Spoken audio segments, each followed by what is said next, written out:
CBS 4's Brian Andrews is live for us in far west Miami-Dade with an alert, really, for pet owners. Brian, what'd you find out?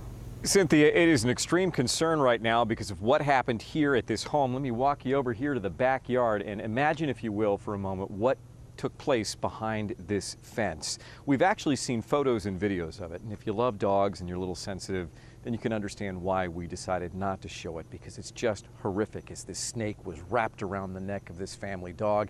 And then we watched as first responders were looking at this thing lurching and surging and trying to wrap itself around the guys that were trying to take the snake off the dog. And now it would appear we have a real snake problem out here. This big snake killed a big dog this month. It's a North African rock python, said to be 11 feet long. Its victim, a 90-pound Siberian husky named Duke. The homeowner, who did not want her face to appear on camera, told us her son tried to kill the snake. He tried to take it away from his neck with his hands, bare hands. It was so strong he couldn't do it. He ran out inside. He got gardening scissors.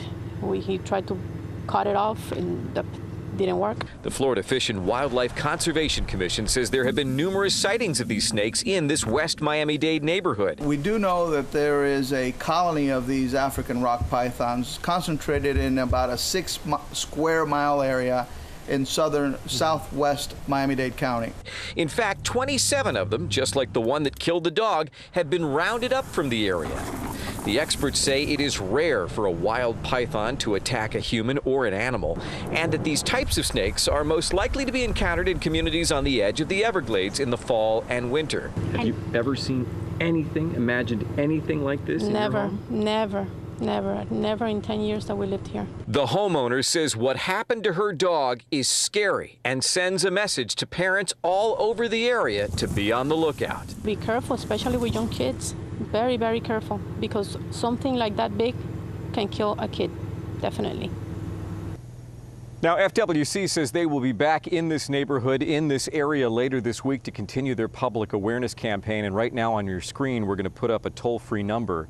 The number you see right now, that 888 number, is the number you can call if you encounter a python in your backyard to get an immediate response from the FWC. And if you didn't have a chance to write it down, don't worry.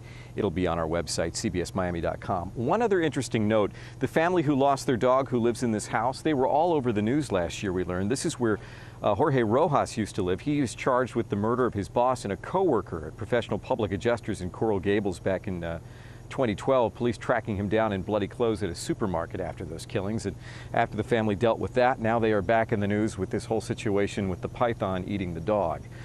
Crazy day of twists and turns covering this one. Reporting live from far west Miami-Dade, I'm Brian Andrews on CBS 4. CBS 4's Brian Andrews has more. Commissioner Jordan. Miami-Dade commissioners voting early in the morning to use rainy day reserves, $7.8 million worth, to avoid cutting library jobs and hours. You must be so happy that the commission did the right thing. I am ecstatic about what they did for our jobs and for the community and what we do for the community.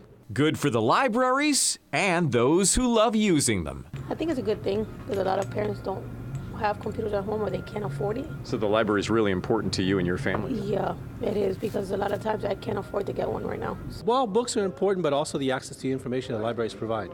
Our libraries have been kept together, and again, we still have our world-class libraries, and that's the important thing. I was very proud last night, especially of the people in the community that came out and said how important the library services are. But this short-term fix creates a $20 million budget hole next year, unless the county overhauls the way it funds and runs the library system between now and then.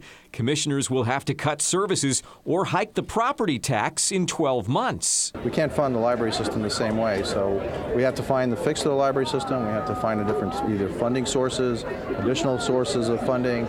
I don't care what it is, Dunkin' Donuts, Starbucks, maybe selling e-readers, whatever it takes. Market our libraries, because they really are so valuable to our community. Other cuts to the mayor's proposed budget remain in place, including the proposed layoffs of 59 fire rescue workers and the elimination of 3 fire trucks. However, the county has applied for federal grant money to try to offset that. Let's see if that grant comes through. Reporting from Cutler Bay, I'm Brian Andrews, CBS 4 News.